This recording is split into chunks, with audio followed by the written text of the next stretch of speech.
है दोस्तों, तो आखिरकार आज पूरे साल का जीडीपी डेटा जारी कर दिया गया है।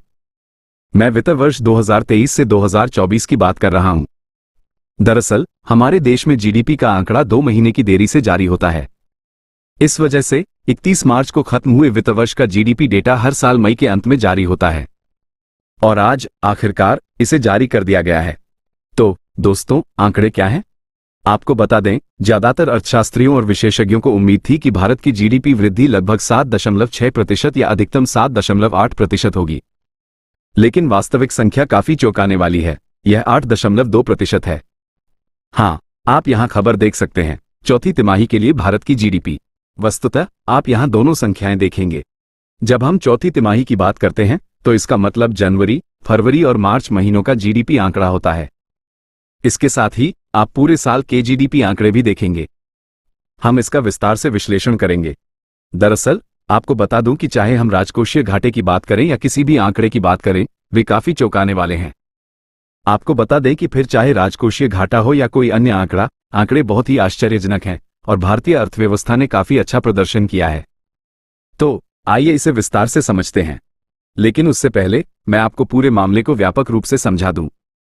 हालांकि उससे पहले आप सभी से मेरा एक छोटा सा अनुरोध है, कृपया चैनल को सब्सक्राइब करें, क्योंकि आने वाले दिनों में आपको पहले कभी न देखा गया कंटेंट देखने को मिलेगा, और वह भी इतनी मात्रा में।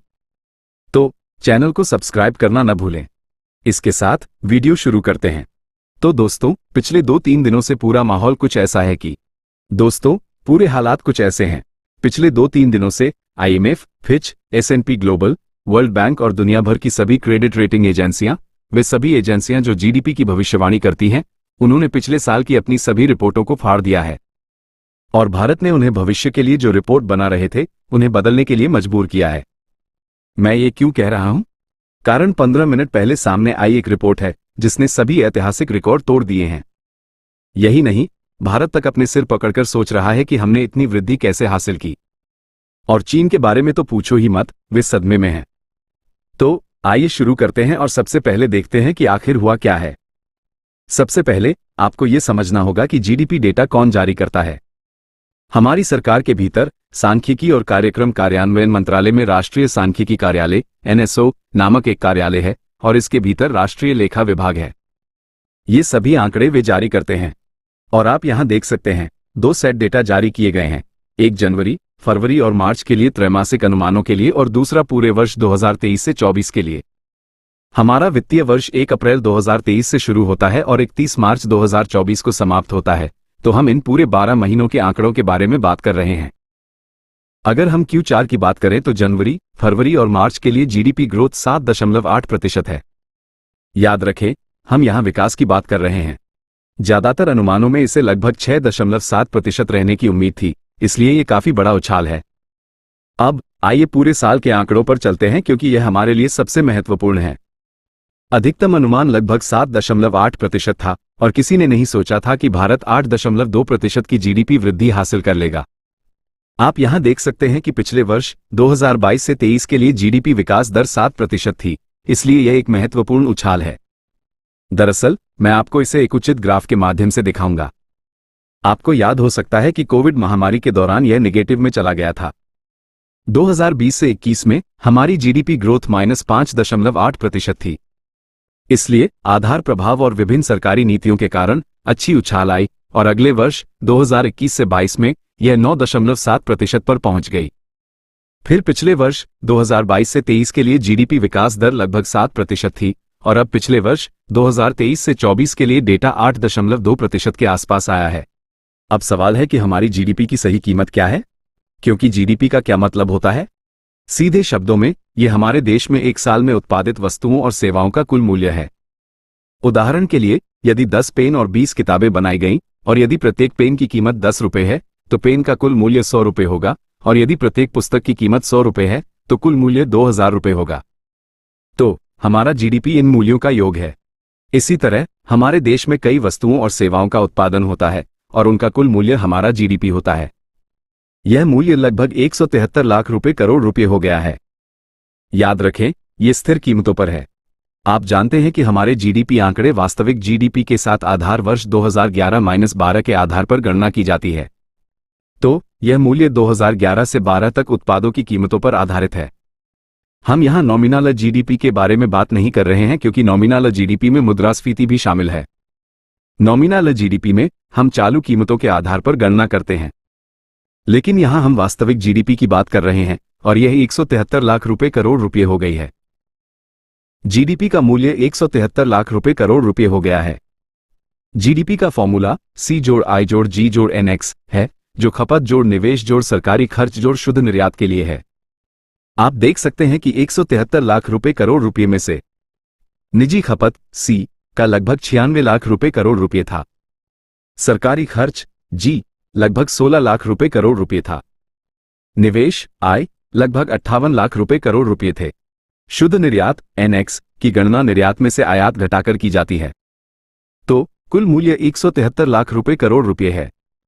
मुझे उम्मीद है कि अब आप समझ गए हैं कि यह मूल्य कैसे प्राप्त होता है और 8.2% की विकास दर की गणना कैसे की जाती है। मूल रूप से हम 160 लाख रुपए करोड़ पिछले साल के जीडीपी से 173 लाख रुपए करोड़ की उछाल को देखते हैं। यह वृद्धि 8.2% की वृद्धि का प्रतिनिधित्व करती है। इसलिए हम कहते हैं कि पिछले वित्तीय वर्ष के लिए जीडीपी विकास दर 8.2% है। जब हम जीडीपी के बारे में बात करते हैं तो यह अनिवार्य रूप से मांग पक्ष को दर्शाता है क्योंकि इसमें खपत शामिल होती है।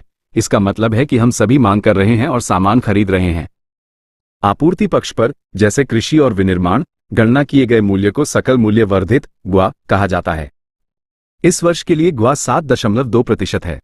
अब आइए 2023 से 24 के लिए जीडीपी मूल्य में क्षेत्रवार योगदानों को देखें। वित्तीय, रियल एस्टेट और पेशेवर सेवा क्षेत्रों ने सबसे अधिक योगदान दिया, जिसकी हिस्सेदारी 23% थी। व्यापार, होटल, परिवहन और संचार जैसी अन्य सेवाओं ने लगभग 17% का योगदान दिया। कृषि, पशुपालन, वानिकी और संबंधित क्षेत्रों ने 18% का योगदान दिया। लोक प्रशासन और रक्षा खर्च ने लगभग 15% का योगदान दिया। विनिर्माण, खनन, उत्खनन और निर्माण का भी महत्वपूर्ण योगदान रहा। अगर हम Q4 में विभिन्न क्षेत्रों के प्रदर्शन को देखें, कृषि में 0.6% की उछाल देखी गई। विनिर्माण में 8.9% की वृद्धि हुई। निर्माण में 8.7% की वृद्धि हुई। अब एक अन्य महत्वपूर्ण विषय पर चलते हैं, राजकोषीय घाटा, जो एक बहुत ही महत्वपूर्ण आर्थिक संकेतक है। राजकोषीय घाटा अनिवार्य रूप से उस राशि को संदर्भित करता है जिससे सरकार का व्यय उसके राजस्व से अधिक हो जाता है। उदाहरण के लिए, बजट में सरकार की आय अक्सर उसके खर्च से कम होती है। यदि सरकार की आय 10 लाख रुपए है और वह 20 लाख रुपए खर्च करती है, तो राजकोषीय घाटा 10 लाख रुपए होगा। अब अगर हम राजकोषीय घाटे को जीडीपी के प्रतिशत के रूप में देखते हैं, तो सरकार ने एक लक्ष्य रखा था कि इसे वित्त वर्ष 2023 से 24 के लिए जीडीपी के 5.8% से अधिक नहीं होना चाहिए।